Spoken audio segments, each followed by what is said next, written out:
সমস্ত প্রশংসা, সমস্ত গুণগান, সমস্ত তারিফ সেই মহান রব্বুল আলামিনের জন্য, যিনি আমাদেরকে অত্যন্ত ভালোবেসে, মহাব্বত করে, দয়া করে, মায়া করে আজকে পবিত্র শুক্রবার জুমার দিন তার ডাকে সাড়া দেওয়ার লক্ষ্যে তার প্রিয় পবিত্রতম জায়গা মসজিদে এসে বসার তৌফিক পেয়েছি।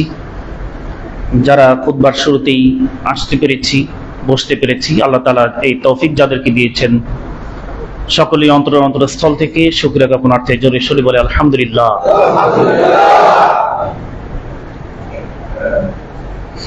দরুদ ও সালাম বর্ষিত হোক শেষ নবীর প্রতি, সকলে বলি সাল্লাল্লাহু আলাইহি ওয়াসাল্লাম। সম্মানিত সমবেত মুসলিম ইকরাম, আমরা ধারাবাহিকভাবে শুনছিলাম পবিত্র কোরআন কারীমের একটি গুরুত্বপূর্ণ কিছু আয়াতের ব্যাখ্যা, এবং সেখানে বলা ছিল রহমানের বান্দার গুণাবলী। সেই রহমানের বান্দার গুণাবলী প্রায় প্রত্যেকটা গুণগুলোই আমরা এক একটা সপ্তাহে শেষ করছি। সেখানে প্রথমে ছিল ইবাদুর রহমান আল্লাযীনা ইয়ামশুনা আলাল আরদি হাওনা, রহমানের বান্দারা কিভাবে পৃথিবীতে চলাচল করে, তাদের রাস্তায় চলার গতি, তাদের চালচলন কেমন। এখান থেকে মূলত শুরু হয়েছিল গুণাবলীটা। সেখান থেকে তারা রাত্রিতে তাহাজ্জুদ পড়ে, ইবাদত করে কাটায়। তাদের আর একটা গুণাবলী, তারা আল্লাহর কাছে জাহান্নামের কথা চিন্তা করে কান্না করে, জাহান্নাম থেকে আশ্রয় চায়। তারা কৃপণতা করে না, তারা অপচয় করে না। এভাবে আমরা শুনতে শুনতে আজকে যে গুণটা শুনবো সেটি হলো আল্লাযীনা লা ইয়াদউনা মা'আল্লাহি ইলাহান আখার, যারা আল্লাহর সাথে অন্য কাউকে ডাকে না। এবং এখানে আরেকটা গুণ বলা হয়েছে যে অন্যায়ভাবে কাউরে হত্যা করে না। ওয়ালা ইয়াকতুলুনা নাফসাল্লাতী হারামাল্লাহু ইল্লা বিল হক, যারা আল্লাহ যাদেরকে মানুষ এদেরকে অন্যায়ভাবে হত্যা করবে না, তবে ন্যায়সঙ্গত হলে ভিন্ন কথা। মানুষকেও হত্যা করা যাবে, সেটা ন্যায়সঙ্গত হইতে হবে। কিসাস, হত্যার পরিবর্তে হত্যা। এবং বলা হয়েছে ওয়ালা ইয়াজনুন, এই আয়াতের মধ্যে 3টা গুণ বলা হয়েছে। এবং যারা জিনা করে না, এগুলো যারা করে তারা খুব বড় গুনাহ তারা অর্জন করবে, তারা অনেক ভয়াবহ পাপ করবে। আমরা ইতিপূর্বেও এই প্রথম গুণ এখানে যেটা বলা হয়েছে সেটা আমরা শুনেছি, যে আল্লাহর সাথে অন্য কাউকে ডাকে না। তার শিরিক সম্পর্কে এই আলোচনাটা আমরা অনেক আগে শুনেছি, কিন্তু আজকের এই আলোচনাতে আবার এসেছে, এই জন্য আবারও বলতে হচ্ছে। আর একটা বিষয় হলো, এটা এমন একটা বিষয় শিরিক, যেটা আমাদের বারবার শোনা জরুরি। কেন জরুরি? কারণ এটা যাতে আমরা ভুলে না যাই। এই শিরিক বিষয় আমাদের এতটাই শোনা জরুরি, আমাদের এতটাই জানা জরুরি, আর আমাদের এতটাই জানা থাকতে হবে যে প্রত্যেকটা মানুষ যেন অন্ততপক্ষে শিরিক সম্পর্কে 40 মিনিট কথা বলতে পারে। হ্যাঁ, শিরিক সম্পর্কে আমি 40 মিনিট বলতে পারি। আমি একজন আলেমও না, কোনো হাফেজ, মুফতি, মুহাদ্দিস কেউ না, আমি সাধারণ মানুষ, মুসলমান। তবে শিরিক সম্পর্কে আমার কিছু কথা আছে, এইভাবে জানা দরকার। এবং এটার সাথে সাথে তাওহীদ সম্পর্কে জানা দরকার। তাওহীদ আল্লাহর একত্ববাদ, শিরিকের উল্টা, আল্লাহ সম্পর্কে সঠিক ধারণা। এইটা এবং এই শিরিক বিষয়ে, এই দুইটা যদি কোনো মুসলমানের মধ্যে ঠিকঠাক ধারণা থাকে, তাহলে ওই মুসলমান বিপদে পা বাড়াবে না, ওই মুসলমানের আমল নষ্ট হবে না, ওই মুসলমান তার দ্বারা আল্লাহ নারাজ হন, আল্লাহ অখুশি হন, আল্লাহ তার জন্য জাহান্নাম নির্ধারণ করে দিবে, এমন কোনো কাজ ওই মুসলিম করবে না। এই জন্য শিরিক এবং তাওহীদ এবং বিদআত, এই কয়েকটা বিষয় বেশি বেশি আলোচনা হওয়া উচিত। আমি আলোচনা করেছি, পুরাপুরি আলোচনা করা হয়েছে কয়েকবার, আর আমার এই মসজিদের খুতবার ইতিহাসে অনেকবার। তারপরেও আমাদের অনেকেরই ধারণা ওইরকম ভাবে হয় নাই, ভুলে গেছি। ভুলে যাওয়াটাই স্বাভাবিক, কারণ বনি আদমের কাজই হলো ভুলে যাবে। হ্যাঁ, বনি আদম আলাইহিস সালাতু ওয়াস সালাম তিনিও ভুলে গিয়েছিলেন। তো আমরাও তার সন্তান হিসেবে আমরাও ভুলে যাই, আমরা পড়ে ভুলে যাই, আমরা শুনে ভুলে যাই। এই ভুলে যাওয়াটা আমাদের এটা একটা জন্মগত স্বভাব, আর এর পিছনে আরো বেশি কাজ করে হলো শয়তান, যাতে আমরা ভুলে যাই, আর এগুলো বেশি তাড়াতাড়ি বলি। আপনি খেয়াল করে দেখবেন, আপনি যা বলেন সেই দ্রুত ভুলে যাওয়ার লিস্টে 1 নম্বরে আছে কোরআনের আয়াত, দোয়া। খেয়াল করে দেখেন, এগুলো ভুলে যাচ্ছেন, এগুলো মুখস্থ করছিলেন, মনে থাকে না, একটু চর্চার মধ্যে না থাকলে কোরআন আয়াত ভুলে যায়, সূরা ভুলে যায়, দোয়া ভুলে যায়। কিন্তু আরো অনেক কিছু, ইংরেজি ছড়া, বাংলা ছড়া, কিছু গল্প, আরো কিছু কথা, প্রবাদ, এগুলো মনে আছে, কিন্তু মাঝখান থেকে ভুলে যাচ্ছি হলো কোরআনের ওই আয়াতটা, সূরাটা, দোয়াটা। কেন ভুলে যাই? কারণ এগুলো ভোলাতে শয়তান আরো বেশি কাজ করে, যেন তাড়াতাড়ি ভুলে যাই। কারণ এগুলো ভুলে গেলেই আমার দ্বারা আমল কঠিন হয়ে যাবে, আমল করতে পারবো না, এই জন্য এগুলো তাড়াতাড়ি ভুলি। সুতরাং এই আলোচনাগুলো আমাদের জরুরি, এই আলোচনাগুলো বারবার শোনা এবং আমাদের মুখস্থ করে নেওয়ার মতো হওয়া। এমন যেন হয় হঠাৎ করে যে ইমাম সাহেব, খতিব সাহেব নাই, এমন কে খুতবা দিবে, এমন যেন হয় যে আমি আছি আলহামদুলিল্লাহ, আমি শিরিক সম্পর্কে খুতবা দিব, টেনশন নাই। এমন হইতে হবে, আমাদের মুসল্লিদের মধ্যে এমন যোগ্যতা সম্পন্ন হইতে হবে। ইনশাআল্লাহ আমি দোয়া করি আমাদের মুসল্লি যারা আছেন, বিশেষ করে আমাদের সামনের সারিতে যারা আছেন, আমাদের কমিটির মধ্যে যারা আছেন, তাদের এই যোগ্যতা সম্পন্ন হওয়া জরুরি, যে মাঝে মাঝে বছরে 1-2 বার আপনারা খুতবা দিবেন। সমস্যা নাই তো, আপনারা খুতবা দেন। আমি দেখেছি এখনো দেয়, কোন কোন মসজিদে দেখা গেছে মসজিদের মুতাল্লি সাহেব, মসজিদের সভাপতি সাহেব, উনি খুতবা দিচ্ছেন, আলহামদুলিল্লাহ, জেনারেল মানুষ। কিভাবে দিচ্ছেন? ওই যে শুনে শুনেই দিচ্ছেন, শুনেছেন, কিছু পড়েছেন, হ্যাঁ, সবকিছু মিলে তার একটা জ্ঞান আল্লাহ তাআলা দান করেছে।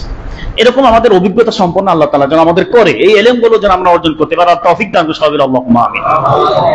আছে আমাদের এই উপস্থিত মুসল্লিদের মধ্যে আছে, এমনও আছে আলহামদুলিল্লাহ, তারা পারবে মোটামুটি, একেবারে প্রফেশনাল খতিব যারা, যারা নিয়মিত বক্তা, তাদের মতো তার হবে না, কিন্তু উনি মোটামুটি বলতে পারবেন, এমন অনেকেই আছে আমি বিশ্বাস করি। তো আমরা যেটাই জানি তার মধ্যে এই দুইটা জিনিস আমাদের ভালো করে জানতে হবে, সেটা হলো শিরিক, তাওহীদ। আর আপনি খেয়াল করে দেখবেন, আমাদের মসজিদ ছাড়া অন্য মসজিদগুলোতে এই আলোচনাগুলো হয় না। আমাদের মসজিদ বলতে এই ধরনের মসজিদ, সহিহ আকীদার মসজিদ বলি, আহলুল হাদিসের মসজিদ বলি, সালাফিদের মসজিদ বলি, এই মসজিদ ছাড়া বাকি আশেপাশে যে মসজিদগুলো আছে এই আলোচনাগুলো আপনি পাবেন না। সেখানে আলোচনাগুলো দেখবেন যে অন্য লাইনের আলোচনা হচ্ছে, কিন্তু এই লাইনের আলোচনা, আল্লাহকে চেনানো, সঠিকভাবে ধারণা দেওয়া, শিরিক সম্পর্কে বলা, এগুলো আলোচনা তাদের মুখ দিয়ে আসে না। কারণ হলো তাদের যারা আলোচনা করবে তারা অনেকেই এই শিরিক এর মধ্যে একটা বিষয় আছে সেটার মধ্যে জড়িত, সেটা হলো কি তাবিজ দেওয়া। এটা তো বলবো, তা আগেই বলি যে তাবিজ দেওয়া এটা কিন্তু শিরিক। অথচ যে বক্তা, যে খতিব সাহেব বক্তব্য দিচ্ছেন তিনি নিজেই তাবিজ দেন, তাহলে সে কিভাবে শিরিকের বিরুদ্ধে বলবে বলেন? বেদাত করা তো যাবে না, কিন্তু যিনি বক্তব্য দিচ্ছেন নিজেই বিদাত করেন, নিজেই নামাজের পরে বেদাত করবে, আরো অসংখ্য বেদাত করে, পাশের দোকানে গিয়ে বেদাত করে, আরো অনেক কিছু করে, তিনি কিভাবে বেদাত নিয়ে কথা বলবেন? এই জন্য সমস্যা। ওই মসজিদগুলোতে এগুলো খুব কম হয়, কিন্তু আলহামদুলিল্লাহ আমাদের এই মসজিদগুলোতে অনেক বেশি হয়। যার কারণে এই মসজিদগুলোতে যারা আসবে, অন্ততপক্ষে তারা ইসলামের সঠিক জ্ঞানটা জানবে ইনশাআল্লাহ, তারা কোরআন ও হাদিস থেকে সঠিকটা জানবে। কোনো উল্টাপাল্টা, কোনো মিথ্যা, জয়ীফ, মাউজু হাদিস, বানোয়াট কোনো কাহিনী এখান থেকে এই সময়টা নষ্ট করে তারা যাবে না। এখান থেকে ভালো কথা তারা শুনে যাবে এবং সঠিক কথা তারা শুনবে ইনশাআল্লাহ। তো এখানে যে গুণটি বলা হলো যে তারা আল্লাহর সাথে অন্য কাউকে ডাকে না, তো ডাকে না মানে শিরিক করে না। শিরিক আরবি শব্দ মানে শরিক করে না। একটা কথা মনে রাখতে হবে, আল্লাহ তাআলা আমাদের সৃষ্টি করেছেন, পৃথিবীতে পাঠিয়েছেন একমাত্র তার ইবাদত করার জন্য। ওয়া মা খালাকতুল জিন্না ওয়াল ইনসা ইল্লা লিয়াবুদুন, একমাত্র আল্লাহর ইবাদত করার জন্য। আর কারো ইবাদত করা আর কাউকে ডাকা, এটা করলেই শিরিক হয়ে যাবে। কিরকম বিষয়টা একটু বুঝতে হবে। এটাকে আমরা ইবাদত, তো সহজ কথাই ইবাদত, কিন্তু আমরা এটাকে শিরিকটা কিভাবে হয় আমরা বুঝি, এটা একটু খেয়াল করেন। সেটা হলো আল্লাহর কোন গুণাবলীর সাথে অন্য কাউকে আল্লাহর সাথে, আল্লাহর আসমা সিফাত, রুবুবিয়্যাত, উবুদিয়্যাত মানে আল্লাহর গুণাবলী, আল্লাহ কেমন, আল্লাহর কি ক্ষমতা, আল্লাহর কি কি গুণ, এবং ইবাদতের ক্ষেত্রে, রব রুবুবিয়্যাতের ক্ষেত্রে অন্য কাউকে যদি আপনি যোগ করেন, অ্যাড করেন, অংশীদার বানান যে হ্যাঁ আল্লাহ আছে উনিও আছে, এরকম যদি চিন্তা করেন, তাহলে আপনার এই কাজটাই হয়ে যাবে শিরক। ভরসা করা, তাওয়াক্কুল করা, মানত মানা, শপথ করা, সাহায্য চাওয়া, ইবাদত করা, এই সবগুলো বিষয়ে একমাত্র আল্লাহকেই আপনাকে চিন্তা করতে হবে। ইবাদত করা তো আম কথা, এটা ব্যাপক কথা। ইবাদতটা টোটাল অনেক কিছু। দোয়া করা, আহ্বান করা, এটাও ইবাদত। ভরসা করা, তাওয়াক্কুল করা, এটাও ইবাদত। সাহায্য চাওয়া আল্লাহর কাছে, এটাও ইবাদত। এই সবগুলো ইবাদত, কিন্তু এটাকে একটু ভাগ করে নেই। মানত মানা আল্লাহর জন্য মানতে হবে। যদি আপনি মানত মানতে চান, সেটা আল্লাহকে আল্লাহর জন্য করতে হবে। একটা মানত মানছি, যেমন কিরকম, এই যে একটা মানত মানছি যে মাজারে গিয়ে একটা ছাগল দিব, এই যে মাজারে গিয়ে ছাগল দিবেন, কি হয়েছে ওখানে? ওখানে গিয়ে ছাগল দিয়ে লাভ কি? ওইখানে ছাগল দিয়ে আপনার কি হবে? এই ধরনের একমাত্র আল্লাহর জন্য চিন্তা করতে হবে। হ্যাঁ, আপনি চিন্তা করতে পারেন যে ইনশাআল্লাহ আল্লাহর জন্য একটা ছাগল কোরবানি করব, সেটা হতে পারে একটা ছাগল যে কোনো সময়, এটা মানত। কিন্তু মানত এটা করা ঠিক না, বুঝেন কথাটা? মানত করা ঠিক না, করলে আদায় করা, পূরণ করা ওয়াজিব। যেমন অনেক সময় এমন বলে, আল্লাহ যদি এটা করেন, যদি আমাকে এটা দেন, তাইলে আমি এই কাজটা করব। এই যে কাজটা করলেন, এটা ঠিক না, এটা ঠিক হয় নাই। কারণ ওই কাজটা করার জন্য আল্লাহ আপনাকে ওটা দিতে হবে, এই জন্যই আপনি এটা করবেন। যেমন আল্লাহ যদি আমাকে আপনি এটা দেন, তাহলে মসজিদে 500 টাকা দিব। যদি আল্লাহ এটা দেন, তাইলে 500 টাকা দিব। এই 500 টাকা কি ওইটার জন্যই দিতে হবে? আল্লাহ কি আর কোনো কারণে আল্লাহ কি আপনাকে আর কিছু দেন নাই? এমনিতে 500 টাকা দেওয়া যায় না। আবার দেখেন অনেকে নিজের উপরে চাপান। মানত মানে কি? নিজের উপরে চাপিয়ে নেওয়া, যেটা আল্লাহ আপনাকে চাপান নাই, আপনি চাপাচ্ছেন। যেমন অনেকে মানত করে, হে আল্লাহ আপনি যদি আমাকে ছেলে সন্তান দেন, তাইলে আমি তাকে মাদ্রাসায় পড়াবো। ভালো, চিন্তাটা খুবই ভালো। কিন্তু দেখা গেলো মাদ্রাসায় আর পড়তেছে না, অথবা তার ছেলে সন্তান হয়ে গেছে, এখন আর মনে চাচ্ছে না মাদ্রাসায় দিব না। হ্যাঁ, এখন কি করবেন? এখন মাদ্রাসায় দিতে চায়, পলায় আসে, দিতে চায়, পলায় আসে। আর ওনার মাথার চিন্তা, ওই যে আল্লাহরে বলছিলাম যে একটা ছেলে সন্তান দিলে মাদ্রাসা দিব, তো থাকে না, তাহলে এখন কি হবে? ও যদি মাদ্রাসায় না পড়ে মরে যায় কিনা, নানান টেনশন। এই টেনশন আপনি কে বলছে এই টেনশন করতে? এই টেনশনটা আপনি আপনার উপরে চাপাইছেন। এটা বলার দরকার ছিল না তো। এরকম আরো অসংখ্য মানত করে ফেলে, আল্লাহ আমাকে যদি এটা দেন, আমি এটা করবো, অমুককে এটা করবো, এতজনকে খাওয়াবো, ইত্যাদি। এগুলো ঠিক না। বরং এগুলো কিছুই করা যাবে না। স্বাভাবিকভাবে আল্লাহর কাছে দোয়া করতে হবে। আল্লাহর কাছে ওটা পাইলে আপনার মন খুশি অনুযায়ী কিছু একটা করেন, দান করেন, নামাজ পড়েন, সালাত পড়েন, আল্লাহ শুকরিয়া জ্ঞাপন করেন, আল্লাহ খুশি হয়েছে। কিন্তু এবার মানত করা ঠিক না। যাই হোক, এই মানতটাও যাচ্ছে হলো মাজারে। এই মানতটাও যাচ্ছে হলো কুমিরের পেটের মধ্যে একটা ছাগল খাওয়াচ্ছে। এই কোন জানি মাজারে একটা কুমির আছে, বড় কুমির, একটা কুমির মারা গেছে আর একটা কুমির আছে, ওখানেও মানত করে, কুমিরের ছাগল খাওয়ায়, কুমিরের মুরগি খাওয়ায়। চিন্তা করছে, এই মুসলমানরা এগুলো করে।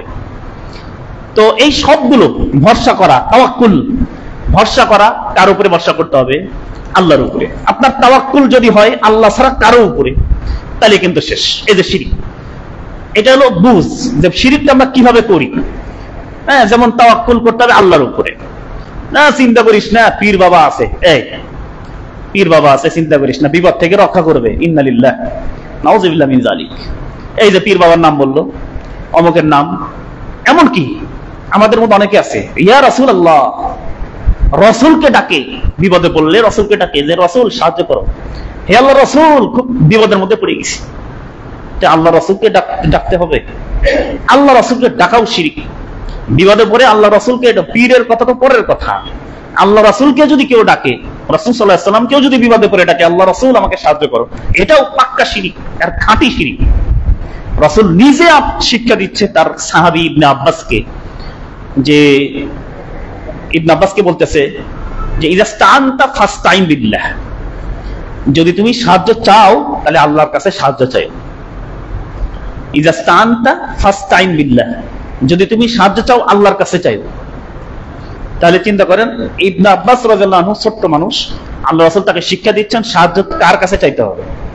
তাহলে সাহায্য চাওয়ার ক্ষেত্রেও এখানে আমরা শিরক করি। আমরা মৃত ব্যক্তির কাছে সাহায্য চাই, তার মানে হুজুর জীবিত কারো কাছে সাহায্য চাওয়া যাবে না? যাবে।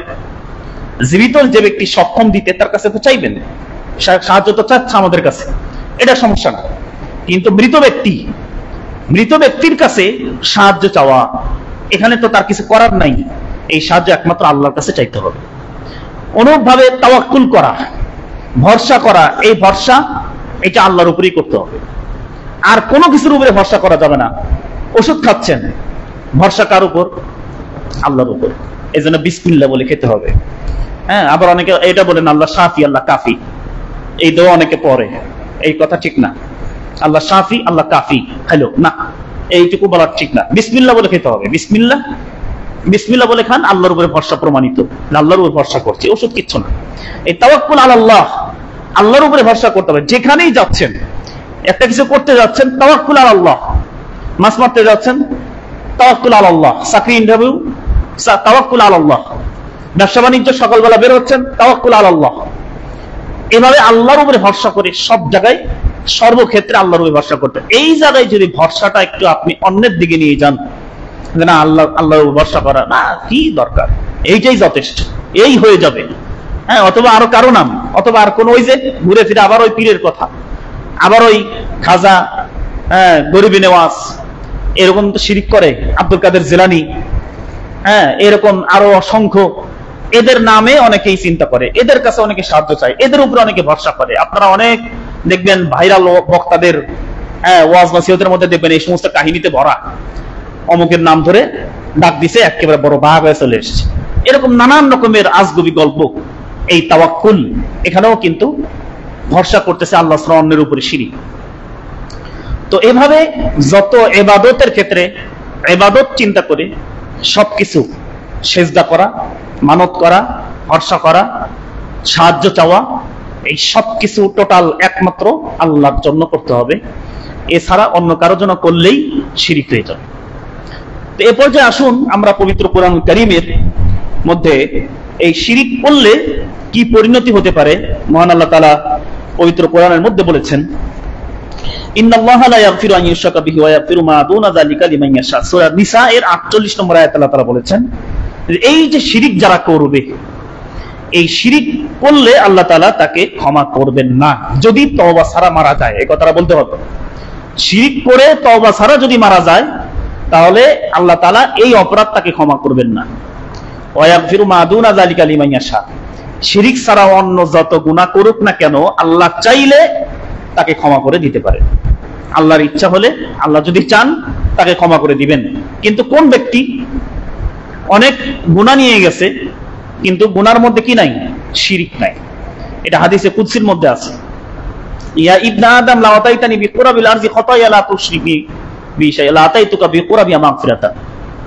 হে ইবনা আদম, লাউ আতাইতানি বিকুরাবিল আরজি খাতায়া, তুমি যদি আমার কাছে আসমান জমিন ভর্তি গুনাহ নিয়ে আসো, কিন্তু এর মধ্যে কোনো শিরিক নাই, লা আতাইতুকা বিকুরাবি মাগফিরা, তাহলে আমি আল্লাহ তোমার কাছে এই আসমান জমিন ভর্তি ক্ষমা নিয়ে তোমার কাছে আসবো। বলুন সুবহানাল্লাহ। তাহলে এখানে শর্ত কিন্তু আছে, আসমান জমিন ভর্তি গুনাহ, আসমান জমিনের দূরত্ব, আসমান জমিনের মধ্যে পরিধি, জায়গা কতটুকু, এটা বলা সম্ভব না। এত গুনাহ, আপনি এত গুনাহ করছেন, ধরে নিলাম করছেন, কিন্তু আসলে এত গুনাহ করার তো কঠিন।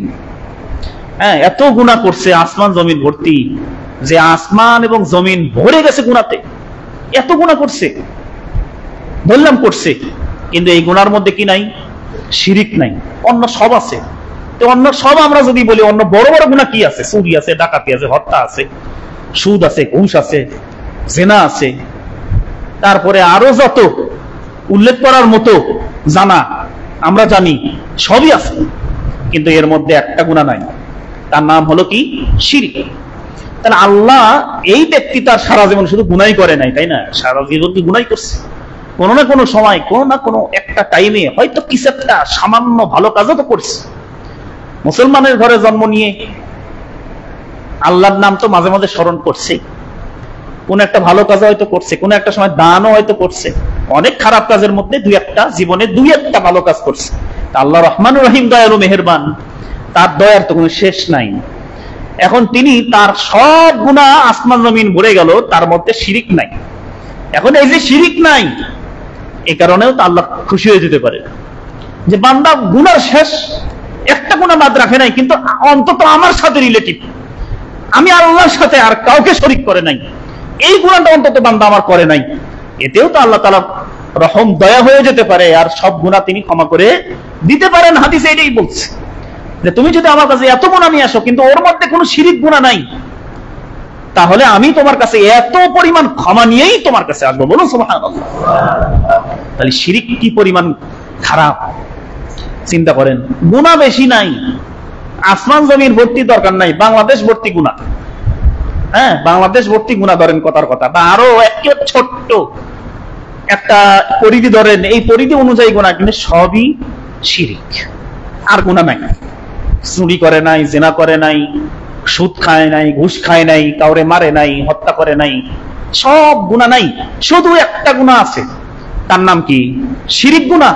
আল্লাহ তার দিকে তাকাবেনই না, আল্লাহ তাকে ক্ষমাই করবেন না। তাহলে শিরিক কত বড় গুনাহ। আল্লাহ তাআলা বললেন এই জন্য যে যে ব্যক্তি আল্লাহর সাথে ওমাইয়ুশরিক বিল্লাহি, যে ব্যক্তি আল্লাহর সাথে শিরিক করলো, ফাকাদ ইফতারা ইসমান আযীমা, সে অনেক বড় গুনাহ করলো। যে আল্লাহর সাথে শিরিক করলো সে অনেক বড় গুনাহ করলো।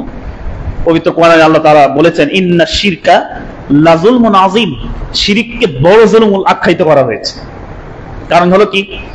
কারণ হলো আল্লাহ রাব্বুল আলামিন আপনাকে পৃথিবীতে পাঠিয়েছেন, আপনার মৃত্যু পর্যন্ত টোটাল যা কিছু, এই সব কিছুর দান সবকে করেছেন? আল্লাহ করেছেন। আল্লাহর দান কত বড়, এটা আসলে যারা গরিব মানুষ, একেবারে অসহায় ইয়াতীম, ওইখান থেকে যারা বড় হয়েছে তারা ভালো করে বোঝে যে আল্লাহ তাকে কি পরিমাণ দান করছেন। যারা খুব পারিবারিক ভাবে ঐশ্বর্য, মানে খুব বড় লোক, যারা কোনোদিন অভাব অনটন দেখে নাই, সারা জীবন সুখের মধ্যেই বাস করে গেছে, তারা হয়তো অতটা বুঝতে নাও পারে। তারা বুঝবে যে আমার আব্বা দিছে, হ্যাঁ এটা তো আমার আব্বার দেওয়া, এটা তো বাপ দাদার সম্পত্তি, আল্লাহ আমারে কি দিছে নাউজুবিল্লাহ বলতে পারে, হয়তো বোঝানো কঠিন, কিন্তু তাকে বোঝানো খুব সহজ হইতে পারে যে যখন জন্ম নিল তখনই দেখতেছে যে কি পরিমাণ অভাব অনটন। যখন জন্ম নিল তখন দেখলো যে তার মা নাই, যখন একটু বুঝ হইলো বাচ্চা জন্মের সময় মা মারা গেছে, অথবা দেখলো যে তার বাবা মারা গেছে, কি অসহায় কষ্ট করে মানুষ হচ্ছে, বড় হচ্ছে, একটা সময় তার অনেক সম্পদ আল্লাহ দান করছে, তাকে বোঝানো সহজ যে আল্লাহ তোমাকে কি দিছে। তো এত কিছু পাওয়ার পরেও যে আল্লাহর ইবাদত করে না এবং আল্লাহ বাদ দিয়ে অন্য কারো কাছে মাথা ঠুকায়, আল্লাহ বাদ দিয়ে অন্য কাউকে ডাকে, আল্লাহর সাথে অন্য কাউকে শরীক করে, তাহলে এর চেয়ে বড় জালেম আর কে হতে পারে? চিন্তা করেন। আমাদের পিছনে কার কি অবদান আছে বলেন? একটা সেক্টর সামান্য কিছুদিনের অবদান রাখে আমাদের জন্য, হয়তো 2-3 বছরের পড়াশোনার খরচ দেয়, হয়তো একটা সময় উপকার করছে, এই তো। সেই ব্যক্তির সাথে যদি কেউ আমরা অন্যায় করি, তাই কি পরিমাণ রাগ করে চিন্তা করেন। যে আমি তোমাকে এত বড় করলাম, তোমাকে আমি দেখাশোনা করলাম, আর তুমি আমার সাথে এরকম করলা, তোর চেয়ে বড় জালেম আর কেউ নাই। এই সামান্য 3-4 বছর দেখাশোনা করে এত বড় কথা। আর আল্লাহ তাআলা আমাকে মায়ের পেটের থেকে নিয়ে একেবারে আজ অবধি পর্যন্ত কি সুন্দর করে গঠন করলেন, বেঁচে রাখলেন, অর্থ সম্পদ দিলেন, কিছুই ছিল না, অনেক কিছু হয়ে গেল, শরীরের সুস্থতা ইত্যাদি সবকিছুর পরেও আমি যাচ্ছি হলো অন্যের কাছে, আমি সেজদা দিছি অন্যের কাছে, আমি ডাকতেছি আল্লাহ বাদ দিয়ে কবরে, আমি ডাকতেছি কোনো পীরকে, আমি কিছু মানত করতেছি অন্যের জন্য, আমি শপথ করতেছি অন্যের নামে, আমার ভরসা সব পীরের উপরে। এই সব কিছু যদি হয়, তাহলে আপনার চেয়ে বড় জালেম আর কে হতে পারে? এই জন্য পবিত্র কোরআনে বলা হয়েছে যে ইন্না শিরকা লাযুলমুন আযীম, শিরিক হলো সবচেয়ে বড় জুলুম। মহান আল্লাহ তাআলা পবিত্র কোরআনের মধ্যে সূরা মায়েদার মধ্যে বলেছেন ইন্নাহু মান ইউশরিক বিল্লাহি ফাকাদ হারামাল্লাহু আলাইহিল জান্নাহ, যে আল্লাহর সাথে শিরিক করবে আল্লাহ তার উপরে জান্নাতকে হারাম করে দিবেন। জান্নাত হারাম, তার মানে তার জান্নাত আর খুঁজেই পাবে না সে, তার জন্য একটাই জায়গা, সেটা কি? জাহান্নাম। যে আল্লাহর সাথে শিরিক করবে তার জন্য জান্নাত হারাম করে দিবেন, ওয়াহুন নার, আর তার জন্য থাকার জায়গা হলো জাহান্নাম। ওয়ামালি যালিমিনা মিন আনসার, এবং জালেমদের জন্য কোনো সাহায্যকারী থাকবে না। মানে এই যে শিরিক করলো যে সে হলো জালেম, কিয়ামতের দিন তার জন্য কোনো সুপারিশকারী থাকবে না, তার কোনো সাহায্যকারীও থাকবে না। কিয়ামতের দিন তো সুপারিশ পাবে একদল, তারা কারা? যারা শিরিক করবে না তারা সুপারিশ। যারা শিরিক করে মুশরিক হয়ে গেছে ওরা তো মুশরিকদের কাতারে চলে গেছে, ওরা তো হিন্দুদের সাথে গলায় গালি, হিন্দুদের সাথে তাদের তো অলরেডি শয়তানের সাথে বাধা হয়ে গেছে যারা শিরিক করে মারা গেছে, তওবা ছাড়া যারা মারা গেছে। মহান আল্লাহ তাআলা পবিত্র কোরআনের মধ্যে বলেছেন, লাইন আশরাকতা লা ইয়াহবাতান্না আমালুক ওয়া লা তাকুনান্না মিনাল খাসিরিন। যদি তুমি শিরিক করো তাহলে তোমার সব আমল ধ্বংস হয়ে যাবে আর তুমি ক্ষতিগ্রস্তদের মধ্যে অন্তর্ভুক্ত হয়ে যাবে। একজন মানুষ অনেক আমল করছে, এই আমলগুলো নিমিষে ধ্বংস হয়ে যেতে পারে। কিসের কারণে? শিরিকের কারণে। শিরিক এত বড় পাপ যে আগের আমলকে খেয়ে ফেলায়, ধ্বংস করে ফেলে। আর কোনো পাপ নাই যে আগের আমলকে ধ্বংস করে, বুঝলেন? অনেক পাপ করছে, অনেক আমল আছে, হঠাৎ করে কোনো কারণে শয়তানের ফাঁদে পড়ে সে একটা পাপ করে ফেলছে। ধরেন সে কোনো বন্ধু বান্ধব বা কারো ফাঁদে পড়ে সে মদ খাইছে, এই মদ খাওয়াতে তার আগের কোনো নেকি ধ্বংস হয় নাই, এটাতে গুনাহ হয়েছে, এটাতে গুনাহ হয়ে গেছে, কিন্তু আগের কিছু ধ্বংস হয়নি। একবার চুরি করলো, কোনো কারণে যেভাবেই হোক চুরি করছে, এই চুরি করাতে আগের কোনো আমল ধ্বংস হয়নি, ওই চুরি করার পাপ হয়েছে শিরিক, বড় শিরিক। এটা করলো, আগের সব আমল ধ্বংস হয়ে গেল। তাহলে দেখেন শিরিক কি ভয়ানক পাপ। রহমানের বান্দার গুণাবলী এটা, তারা কখনো শিরিক করবে না আল্লাহর সাথে। জীবন যাবে, মরে যাবে, পুড়ে ফেলা হবে, হত্যা করা হবে, তাও আল্লাহর সাথে কাউকে শরিক করবে না। কারণ সে চিন্তা করতেছে মরবো তো একদিন, আজ আল্লাহর সাথে শিরিক করে বেঁচে যাব, কয়দিন পর যে আর একটা করবো না, কয়দিন পরে যে আর হুমকি আসবে না, তার কি গ্যারান্টি আছে? তার সে এখনই মরবো, তাও আল্লাহর সামনে বলবো, আল্লাহ তোমার সাথে শিরিক করতে বলছিল, আমি করি নাই, তুমি জানো ভালো করে, শিরিক না করে মারা গেছি। তার নাম তো শহীদ হবে, হবেই, খাঁটি শহীদ, এবং আল্লাহ তাআলা তাকে মৃত্যুর সাথে সাথে জান্নাত দান করবেন। বলুন সুবহানাল্লাহ। মুসলিম মৃত্যু হবে, আল্লাহ ছাড়া অন্য কারো কাছে মাথা নোয়াবে না, এটা হলো মুসলিম। তাই মহান আল্লাহ তাআলা পবিত্র কোরআনে এভাবে বললেন। তো হাদিসের মধ্যে আছে আকবারুল কাবাইর আশ-শিরকু বিল্লাহ, সহিহ বুখারীর হাদিস, যে সবচেয়ে বড় কবিরা গুনাহ, কবিরা গুনাহর সর্দার, সবচেয়ে বড় কবিরা গুনাহ হলো আল্লাহর সাথে শিরিক করা। অন্যভাবে হাদিসের মধ্যে এসেছে, সহিহ মুসলিমের হাদিস, মান লাকিয়াল্লাহ লা ইউশরিকু বিহি শাইআ দাখালাল জান্নাহ। যে আল্লাহর সাথে সাক্ষাৎ করলো মানে মৃত্যুবরণ করলো, কিন্তু যখন মৃত্যুবরণ করলো তার অবস্থাটা তখন কেমন ছিল? সে আল্লাহর সাথে কাউকে শরিক করে না, সে মুশরিক না, সে আল্লাহর সাথে কাউকে শরিক করে না। তার এই ঘটনা তার দ্বারা ঘটে নাই যে আল্লাহর সাথে কাউকে শরিক করছে বা শিরিক করছে, তাহলে আল্লাহ রাসূল সাল্লাল্লাহু আলাইহি ওয়াসাল্লাম বললেন সে জান্নাতে যাবে। এরপর আল্লাহ রাসূল বললেন, ওমান লাকিয়াহু ইউশরিক বিহি শাইআ দাখালান নার। আর কেউ যদি মৃত্যুবরণ করে এমন অবস্থায় যে সে শিরিক করত, তার রানিং অবস্থা শিরিক করা, সে নিয়মিত শিরিক করে, এমন অবস্থায় যদি কেউ মৃত্যুবরণ করে তাহলে সে জাহান্নামে যাবে। এটি স্পষ্ট সহিহ মুসলিমের হাদিস। এরপর রাসূল সাল্লাল্লাহু আলাইহি ওয়াসাল্লাম জিজ্ঞাসা করা হলো, রাসূল সাল্লাল্লাহু আলাইহি ওয়াসাল্লাম আইয়ু যানবি আযম, রাসূলকে জিজ্ঞাসা করা হলো কোন গুনাহ সবচেয়ে বড়? তখন আল্লাহ রাসূল সাল্লাল্লাহু আলাইহি ওয়াসাল্লাম বললেন যে আনতা জাআলা লিল্লাহি নিদ্দান ওয়া হুয়া খালাকাক, যে তুমি আল্লাহর সাথে কাউকে শরীক করবে, আল্লাহর সাথে অন্য কাউকে অংশীদার করলে অথচ তিনি তোমাকে সৃষ্টি করেছেন। এটা হলো সবচেয়ে বড় গুনাহ। এখন খুবই সংক্ষেপে যে আমাদের এই শিরিকগুলো কি হয়, আমরা কি কি শিরিক করে থাকি, আমাদের সমাজে, আমাদের দেশের মধ্যে কি কি শিরিক হয়ে থাকে, এগুলো খুবই সংক্ষেপে আমরা বলবো। তো প্রথমে তো আমরা কয়েকটা বলে ফেলছি, অলরেডি জানা হয়ে গেছে, যে সেজদা করা, আল্লাহ ছাড়া অন্য কোথাও সেজদা করা, আল্লাহ ছাড়া অন্য কারো জন্য সেজদা করা, এটা যে কোনো ধরনের যেখানেই করুক না কেন সেটাই হবে শিরক, বড় শিরক। এখন সেজদা কে করে? সেজদা করে অনেক সময়, যদি কোনো সময় মাজারে যায় দেখেন কেউ না কেউ সেজদা করতেছে, যায় জিজ্ঞাসা করবেন আপনি কোন ধর্মের, বলবে আমি মুসলমান।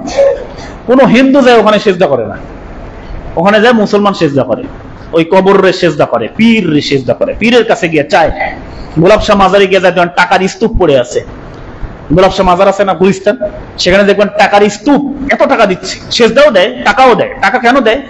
ওখানে টাকা দিল, ওখানকার যে মৃত পীর আছে সে কিছু করবে, তার জন্য কিছু একটা করবে, এই জন্য ওখানে টাকা দিচ্ছে। অথচ ওই লোক মসজিদে দেয় না, হ্যাঁ মসজিদে কিন্তু দেয় না, ওখানে দিচ্ছে। আরেকটা জিনিস বর্তমানে খুব আমরা জানি, পাগলা মসজিদ আছে না, এই নরসিংদীর পাগলা মসজিদে প্রচুর টাকা হয়। একটা কথা ক্লিয়ার করে বলে রাখি, সবাইকে স্পষ্ট করে মনে রাখবেন, কেউ যদি মনে করে মসজিদে দিলে তার আশা পূরণ হবে, তার ওই দানটা ওখানে শিরিক।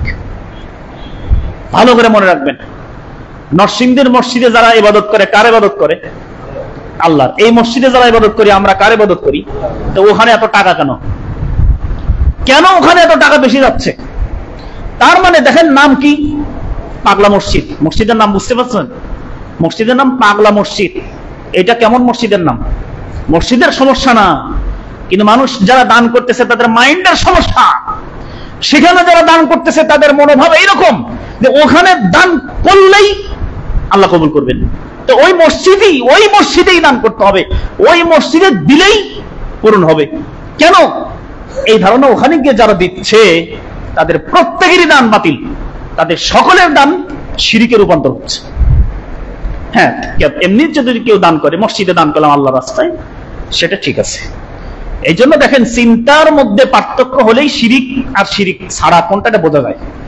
এই নরসিংদীর ওই মসজিদে এত টাকা, কোটি কোটি টাকা, নরসিংদীর তো ঢাকারও কোনো মসজিদ না, সেটা নরসিংদী দূরে যাওয়া লাগছে। তারপরে ওখানে দেখবেন ওখানে ব্যাপক লোকজন যায়, প্রচুর লোকজন যায়, শুধুমাত্র উদ্দেশ্য এই মসজিদে দিলে, এই মসজিদে দিলেই পূর্ণ হয়। এই যে কথাটা, এটা তো ঠিক না। কেন? তো আপনি, আপনার বাড়ি হলো ধরেন কথার কথা রংপুর, ওইখান থেকে আপনি এই মসজিদে আসলেন কেন? আপনি রংপুরের মসজিদে দান না, আল্লাহকে ডাকেন, মসজিদে দিয়ে দেন, আল্লাহর কাছে চান, ওই মসজিদে ওখানেই দিয়ে দেন। এখানেই কেন যায়? এখানে দরকার নাই তো। এই মসজিদের দরকার আছে? ওই মসজিদের দরকার নাই, ওখানকার টাকা বিভিন্ন জায়গায় দিচ্ছে। কিন্তু মানুষের ওখানকার খতিব সাহেবকে বলতে হবে এটা, যে আপনারা এই নিয়তে দিয়েন না যে এই মসজিদে দিলেই হবে, এই মসজিদে দিলেই আল্লাহ কবুল করবেন, এই নিয়ত করা যাবে না। বরং নিয়ত থাকতে হবে যে আল্লাহ ঘর, সব ঘর আল্লাহর ঘর, সকল মসজিদ আল্লাহর ঘর, এখানে দিয়ে দিই, আল্লাহ তুমি আমার নিয়তটা পূরণ করো। এই জন্য দেখেন এই যে চিন্তা, শিরিক বিভিন্ন ক্ষেত্রে হইতে পারে। অথচ যারা দান করতে তারা মনে করছে যে দানই তো করলাম আল্লাহর রাস্তায়, কিন্তু না, এটাও ওই পর্যায়ে চলে যাচ্ছে। অনেকের সেন্সে তো এটাও কাজ করে যে পাগলা মসজিদ, ওখানে বড় আল্লাহর ওলি শুয়ে আছে, যার কারণে উনি আল্লাহর কাছে যারা যারা দান করে তাদের জন্য আল্লাহর কাছে দরখাস্ত পেশ করে যে আমার মসজিদে দান করছে, আল্লাহ তুমি তাদের দান কবুল করো, নাউযুবিল্লাহ মিন যালিক। অথচ কবরবাসীর কোনো ক্ষমতা আছে? এগুলার কোনো ক্ষমতা নেই। সম্মানিত মুসলিম কিরাম, এরপরে আমাদের আরো যে শিরিক গুলো আমাদের দেশে হয়ে থাকে, সেগুলো অসংখ্য শিরিক আমরা করে থাকি। যেমন এর ইতিপূর্বে বহুতবার বলা হয়েছে, সেটা হলো যে গণকের কাছে আমাদের ভবিষ্যৎ জানতে চাওয়া। গণকের কাছে ভবিষ্যৎ জানতে চাওয়া বিভিন্ন মাধ্যমে হয়ে থাকে। টিয়া পাখির মাধ্যমে আমাদের ভবিষ্যৎ জানায়, কেউ আছে হাতের রেখা, হাত দেখে দেখে ভবিষ্যৎ জানায়। আমাদের বেশিরভাগ যুবক যারা এই কাজটা বেশি করি, কিছু কিছু বুড়া মানুষ, কিছু কিছু বয়স্ক মানুষ এগুলো করে। কেন করে জানি না, তার কি ভবিষ্যৎ সে জানতে চায়, তার মরে যাবে কয়দিন পর, তারপরও হাতের মধ্যে কি ভবিষ্যৎ খোঁজে। তো শুধু কবরই দেখবে হাতের মধ্যে, যে আপনার তো ভবিষ্যৎ একটাই, খালি কবর। এখন কিছু বয়স্ক মানুষ এরকম হাত দেখায়, টিয়া পাখির কাছ থেকে চিঠি নেয়। এটা যুবকরা বেশি করে। হ্যাঁ, যুবক শ্রেণী যারা বেশি করে, যে একটু রিলেশন করে এখন তারে বিয়ে করতে পারবে কি পারবে না, এগুলা নিয়ে ওই ধান্দা, নানান রকমের চিন্তা নিয়ে থাকে যুবকরা। এই যেভাবেই করুক, যে চিন্তাই করুক, এটা একটা পাক্কা শিরিক। টিয়া পাখির কাছে গিয়ে ভাগ্য গণনা করা, এরপরে গণকের কাছে গিয়ে, জ্যোতিষের কাছে গিয়ে ভাগ্য গণনা করা, এগুলো শিরকে আকবার, বড় শিরিক। এটা করলে, এই কাজটা করার পরে যদি জায়গাতে মরে যান, কথার কথা যদি মরে যান ওই জায়গাতে, সরাসরি জাহান্নাম, সরাসরি জাহান্নাম। ওইখানে ওই টিয়া পাখির ভাগ্য গণনা আপনি নিজেও বুঝতে পারবেন। আপনি যদি দুইবার বুড়ান দেওয়া যান, দুইবারে দুইটা তুলবে, চিঠি দুইবার দুইটা তুলবে। এজন্য একটা লোক করছিল কি, ওই টিয়া পাখিওয়ালার কাছে গিয়ে ঠাস ঠাস করে ডালে দিয়েছে দুইটা থাবর। হ্যাঁ, দেরি করে নাই। পরে বলছে থাবর দিলেন কি হয়েছে? বলে যে থাবর দিলাম ভাগ্য গণনা করার জন্য তোমার, যে আমি যে তোমাকে আজকে থাবর দিবা, আমি লোকটা যে তোমার দুইটা থাবর দেবে, এটা তোমার টিয়া পাখি বলে দেয় না আজকে, যে আজকে তোমার কপালে দুইটা থাবর আছে, ওরে আটকাইস। হ্যাঁ, আর তুই এই জায়গায় বসিস না, এখান থেকে ফাঁকে যা, কারণ এই জায়গাতে তোরে থাবর দিবে। তো টিয়া পাখি বলে না এটা, তুই আর একজনের ভাগ্য গণনা করস, নিজের গালে থাবর আটকাইতে পারলি না, তুই আর একজনের ভবিষ্যৎ কেমনে আটকাস? এইভাবে মানুষ বুঝাই দিচ্ছে, অনেকেই বুঝাইও দেয়। এগুলো সবই শিরিক। কেন শিরিক এটা? এটা শিরিক কেন? কারণ হলো ভবিষ্যৎ গায়েব, এটা একমাত্র কে জানে? আল্লাহ। আর আপনি ওর কাছে গেলেন মানে কি? আল্লাহর সাথে ওরে যোগ করলেন না, যে আল্লাহ তো জানেই, আমার এই টিয়া পাখিওয়ালাও জানে। এটাই তো, এই তো শিরিক হয়ে গেল। এরপরে ভাগ্য গণনা করার জন্য জ্যোতিষকে হাত দেখাচ্ছেন, এইটাও শিরিক। কেন শিরিক? কারণ এই গায়েব আপনার যা বলবে এটা তো একমাত্র আল্লাহ জানে। ও কি করে বলে আর আপনি বিশ্বাস করলেন যে ও বলতে পারবে, এই যে বিশ্বাসটা করলেন, এটাই হলো শিরিক। আল্লাহ রাসূল সাল্লাল্লাহু আলাইহি ওয়াসাল্লাম হাদিসের মধ্যে আসছে যে মান আতা আররাফান আও কাহিনান ফাসাদদাকাহু বিমা ইয়াকুল ফাকাদ কাফারা বিমা উনজিলা আলা মুহাম্মদ, যে আবু দাউদের হাদিস, যে ব্যক্তি গণকের কাছে আসলো এবং সে যা বলল তা বিশ্বাস করলো, তাহলে সে মুহাম্মাদের উপরে নাজিলকৃত যা তা অস্বীকার করলো। মুহাম্মাদের উপরে কি নাজিল করা হয়েছে? কোরআন। আল্লাহ রাসূল বলছে যে কেউ যদি, কারণ কোরআনে বলা আছে কি, কোরআনে বলা আছে একমাত্র আল্লাহই ভবিষ্যৎ জানেন। কুল্লা ইয়ালামু মান ফিস সামাওয়াতি ওয়াল আরদ আল গায়বা ইল্লাল্লাহ, সূরা নামলের মধ্যে আল্লাহ বলছেন, বলুন আসমান জমিনের অদৃশ্যের খবর একমাত্র আল্লাহ জানেন, সূরা নামল। আর ও গেল গণকের কাছে, তাহলে এই আয়াতটা তো সে অস্বীকার করছে, তার মানে কোরআনটাকে সে অস্বীকার করছে। এভাবে আমরা অনেক শিরিক করে থাকি। শিরিকের মধ্যে আরো অনেক কিছু রয়েছে, যেমন ওই যে বললাম সাহায্য চাইতে হবে, ভরসা করতে হবে একমাত্র আল্লাহর উপরে। তো ওষুধ খাওয়া, এটার অনুমতি আছে, ওষুধ খাইতে হবে। রাসূল সাল্লাল্লাহু আলাইহি ওয়াসাল্লাম হাদিসের মধ্যে ওষুধ খাওয়ার কথা বলেছেন, রাসূল নিজে ওষুধ খাইছেন। রাসূলের ওষুধ খাওয়ার সিস্টেম হাদিসে বলছেন নাকের মধ্যে দিতে হয়, এরপরে আপনার মুখে খাইতে হয়, এগুলো হাদিসের মধ্যে আছে। তারপরে আরো বিভিন্ন শরীরে লাগাইতে হয়, যেটা আমরা মলম বলি, আর যেটা হয় এটা হাদিসের মধ্যে আসছে। আগে সিস্টেম ছাইটাই পুড়ে ছাই লাগাই দিত, এরকম হাদিস আসছে। কিন্তু এর সারা যে চিকিৎসা পদ্ধতি এখন যেটা আবিষ্কার হলো, যে তাবিজের কথা, আল্লাহ রাসূল স্পষ্ট বললেন মান তাআল্লাকা তামিমাতান ফাকাদ আশরাকা, যে তাবিজ যে ঝুলাইলো সে শিরক করলো। আল্লাহ রাসূল কিন্তু কোনো অপশন আর দেয় নাই। আল্লাহ রাসূল বলেন নাই তবে হ্যাঁ যদি কোরআনের আয়াত দিয়ে তাবিজ দেয়, তবে যদি দোয়া দিয়ে তাবিজ দেয় তাহলে চলবো, এই কথা রাসূল মুখ দিয়ে বলেন নাই। রাসূল স্পষ্ট করে বলছেন যে তাবিজ ঝুলালো সে শিরক করলো। এখন আমাদের কাছে অনেকে জিজ্ঞাসা করে, হুজুর কোরআনের আয়াত দিয়ে যদি তাবিজ দেয় তাহলে কি হবে, তারপরে দোয়া দিয়ে যদি তাবিজ দেয় তাহলে কি হবে? আমার কথা হলো রাসূল তো বললেন তাবিজ ঝুলালেই শিরক হবে। তা আপনি কোরআন আয়াতটা নিয়ে আসতেছেন, এই কোরআন আয়াতের কথা রাসূল জানতেন না? জানতেন তো, রাসূল তো ছুটি দেন নাই, অনুমতি দেন নাই, তা আপনারা ঝুলাবেন কেন? এখন কথা হলো কি, এখন তাবিজের মধ্যে কি পাওয়া যায় আপনি একটু খুলে দেখেন তো, কয়টা তাবিজের মধ্যে কোরআন আয়াত পাইতেছেন? এই তাবিজের মধ্যে খুলে দেখবেন যে নকশা আঁকাইছে, কি কি আরবিতে নকশা লিখছে। আরো ভয়ঙ্কর ব্যাপার, এই তাবিজের মধ্যে কোন কোন তাবিজের মধ্যে চুল পাওয়া যায়, হাড্ডি পাওয়া যায়, বর্ষি পাওয়া যায়। তারপরে কিছু কাগজের মধ্যে আরবিতে যারা একটু বোঝে লেখা আছে ইবলিস, ইবলিসের নাম লেখা আছে, শয়তান, ফেরাউন, হামান, কারুন, এগুলো তাবিজের মধ্যে দিছে। এরা কি করব? এদের কাজ কি? এই তাবিজটা দিছে একদম, কে দিছে এই তাবিজটা? এমনও কেউ কেউ দিয়ে থাকে যারা আমাদের সমাজে একজন হুজুর, আবার নামাজও পড়ায়, ইমামতি করে, তার তাবিজের মধ্যে এরকম পাওয়া যাচ্ছে। চিন্তা করছেন? তাহলে হামান, ফেরাউন, ইবলিস, শয়তান এগুলো আপনার বুকে, গলায়, আপনার কোমরে নিয়ে ঘুরতেছেন, তো আপনাকে সাহায্য করবে না? এটাই তো বিশ্বাস। এই জন্য তাবিজ এটা স্পষ্ট শিরক। যাদের গলায় তাবিজ আছে খুলে ফেলেন বিসমিল্লাহ বলে, সব তাবিজ ছিঁড়ে ফেলবেন। তারপরে আপনার কি সমস্যা? এটার জন্য আপনি সর্বপ্রথম আপনি আধুনিক চিকিৎসার দ্বারস্থ হন। মানসিক সমস্যা আছে কিনা এটাকে দেখেন। অনেক সময় আমরা ভূত জিন টিন মনে করে কবিরাজের কাছে গিয়ে একেবারে অস্থির হয়ে যাচ্ছে। তার আগে আপনাকে আগে মানসিক ডাক্তারের কাছে যেতে হবে। যদি মানসিক ডাক্তার সব পরীক্ষা করার পরে যদি দেখলো কিচ্ছু করা পারে না, তখন আপনাকে বুঝতে হবে এইবার তারে জিনে ধরেছে অথবা কেউ জাদু করেছে। তখন আপনি চিকিৎসা করবেন কোরআনের চিকিৎসা, সেটা হলো ঝাড়ফুঁক করে কোরআন দ্বারা চিকিৎসা করবে। যারা শুধু কোরআন দ্বারা চিকিৎসা করবে, কোরআন আয়াত পড়ে পড়ে ফু দিবে, এইভাবে চিকিৎসাটা নিতে পারবেন। জাদু হলে কেটে যাবে, জিন হলেও চলে যাবে ইনশাআল্লাহ। এরকম যারা আলেম, যারা কোরআন দ্বারা চিকিৎসা করে তাদের কাছে যাবেন। আগেই এভাবে এই বিভিন্ন কবিরাজের কাছে গিয়ে তাবিজ নিয়ে ইত্যাদি নিয়ে অস্থির হয়ে যাচ্ছে। তো এই হলো বিষয় যে তাবিজ এটাও শিরিক। এবং আমরা যেটা লাস্টে যেটা বললাম যে ভাগ্য গণনা করা, এটা শিরিকের অন্যতম একটি শিরিক আমরা করে থাকি। এবং এটার মধ্যে আছে আমাদের ওই রাশিফলের মাধ্যমে ভাগ্য গণনা করা, তারপর নামের প্রথম অক্ষর, তারপর জন্ম কবে, কোন মাসে, এগুলো দিয়েও ভাগ্য গণনা করা, আমরা এগুলো করে থাকি। এই সবগুলো হলো শিরিক। এরপর জাদুবিদ্যা অর্জন করা, এটাও শিরিক। শিরিক ছাড়া জাদু হয় না, বুঝলেন? শিরিক ছাড়া জাদু হবে না। জাদু শিরিক দ্বারাই জাদু হবে। আর অলৌকিক কিছু ব্যাপার, এগুলো দুইটা মানুষের মাধ্যমে হইতে পারে। এক, সেটা হলো ইবলিসের 1 নম্বর দোস্ত, তার মাধ্যমে অলৌকিক ঘটনা ঘটতে পারে। 2, সত্যিকার অর্থে তিনি একজন আল্লাহর ওলি, তিনি জানেনও না, তার দ্বারা এটা হয়ে গেছে, এটা হইতে পারে। কিন্তু এই যে 2 নম্বর আল্লাহর ওলি আমাদের বর্তমান সময় খুবই কম। অলৌকিক ঘটনা পরের কথা।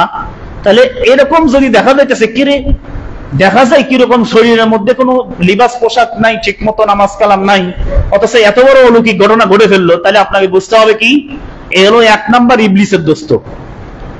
1 নাম্বার ইবলিসের দোস্ত, যার কারণে শিরিক করে, জাদু করে, মানুষের চোখে ধুলা দিয়ে এক অলৌকিক ঘটনা দেখায় দিচ্ছে। তারা আবার আল্লাহর ওলি মনে করেন না। জাদু এটা করা হয় সম্পূর্ণ শিরিকের মাধ্যমে, এই জাদুবিদ্যাও শিরিক। এরপরে আল্লাহ ছাড়া অন্যের নামে শপথ করা, এটা একটা শিরিকি কাজ। আল্লাহ ছাড়া অন্যের নামে শপথ করা, চোখ ছুঁয়ে, বাচ্চার মাথার ভাত রেখে, আরো বিভিন্ন জায়গায় মাটি ছুঁয়ে, মসজিদের মধ্যে এসে মসজিদ ছুঁয়ে ইত্যাদি, এক কথায় আল্লাহ ছাড়া অন্য কারো নামে শপথ করা, এগুলো সবই শিরিক। এরপরে শিরিকের মধ্যে আছে লোক দেখানো ইবাদত। লোক দেখানো ইবাদতটাও শিরিক। হ্যাঁ, আপনি লোক দেখানোর জন্য দান করলেন, যে মানুষ আমাকে দানবীর বলবে, এটাও শিরিক। শুধু শিরিক, এর বিশাল শাস্তি বলা হয়েছে। কিয়ামতের দিন প্রথম চান্সে যারা জাহান্নামে যাবে, এর মধ্যে একজন। যারা মানুষকে দেখানোর জন্য দান করে, তাদের মধ্যে এই একজন, এক শ্রেণীর লোক যারা মানুষকে দেখানোর জন্য দান করে। তো লোক দেখানোর জন্য দান করা, লোককে দেখানোর জন্য হজ করা, লোককে দেখানোর জন্য সালাত পড়া, লোককে দেখানোর জন্য তাসবিহ নিয়ে ঘোরা। হ্যাঁ, জিকির আজকার করতেছে, কি সুন্দর তাসবিহ নিয়ে ঘুরে, আর জায়গা পাইতেছে না, মানুষের মধ্যে তাসবিহ নিয়ে ঘুরতে হবে। মুরব্বী গল্পও কয়, আবার তাসবিহও রাউন্ড খায়। হ্যাঁ, দেখবেন গল্প করতেছে ঠিকই, তাসবিহ আবার রাউন্ড খাইতেছে। এটা আবার কি ধরনের জিকির? এটা কি গল্পের জিকির? এরকম অসংখ্য মুরব্বী আমাদের, আমি নিজেও দেখছি যে উনি যাচ্ছে গল্প করতে, তাসবিহ ঠিকই রাউন্ড খাইতেছে। এই তাসবিহ গুলো ফেলে দিতেন। কিসের তাসবিহ? তাসবিহ চলবে না, বরং আপনাকে হাতের আঙ্গুল দিয়ে গুনতে হবে।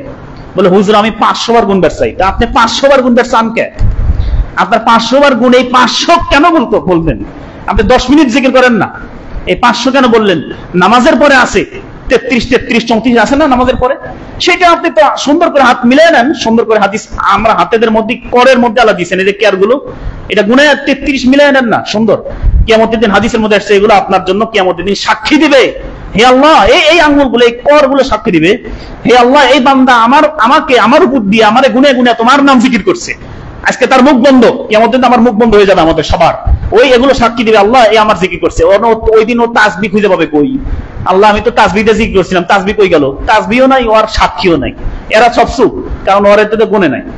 হ্যাঁ, এই জন্য এই তাসবিহ দিয়ে মানুষকে দেখানোর জন্য অনেকে এরকম জিকির করতেছে, এটাও শিরিক হয়ে যাবে, এটাও শিরকের পর্যায়ে চলে যাবে। অনুরূপভাবে আমাদের সমাজে আরো অসংখ্য শিরিক করা হয়ে থাকে, যেমন মূর্তি নিয়ে আমাদের অনেকের, মূর্তির সাথে আমরা চলি আর কি। লাস্ট এই কথাটা বলি, শেষ করব। মূর্তি নিয়ে চলি, আমাদের শোকেজের মধ্যে মূর্তি রাখি, গাড়ির মধ্যে মূর্তি রাখি, হ্যাঁ, আমরা নিজেরা ছবি করে টানায় রাখি, এটাও মূর্তি। আপনার বিয়ের ছবি, আপনার বাচ্চার ছোটকালের সুন্দর মোটাসোটা কি সুন্দর দেখা যায়, এই একটা ছবি টানায় রাখছেন দেওয়ালে, এটাও একটা মূর্তি রাখছেন। এরকম অসংখ্য ছবি মূর্তি বানায়, অথবা সরাসরি মূর্তি শোকেসের মধ্যে রাখা, বাঘ ভাল্লুক ঘোড়া ইত্যাদির মূর্তি আমরা রাখতেছি, এটাও একটা শিরক। আল্লাহ রাসূল সাল্লাল্লাহু আলাইহি ওয়াসাল্লাম তিনি হাদিসের মধ্যে বলেছেন যে লা তাকুমু সাআহ হাত্তা তালকা কবাইলু মিন উম্মতি বিল মুশরিকিন হাত্তা ইয়াবুদুল আওসান। কিয়ামত ততদিন পর্যন্ত অনুষ্ঠিত হবে না যতক্ষণ না পর্যন্ত আমার উম্মতের একটি দল তারা মুশরিকদের সাথে মিলে যাবে আর মূর্তি পূজা করবে। এই মূর্তির পূজা আমাদের ঘরে ঘরে এখন হচ্ছে। এই মূর্তির পূজা, মূর্তি নিয়ে আমরা চলাচল করছি। এগুলো থেকে আমাদের সকলকে সাবধান থাকতে হবে। যারা রহমানের বান্দা, এই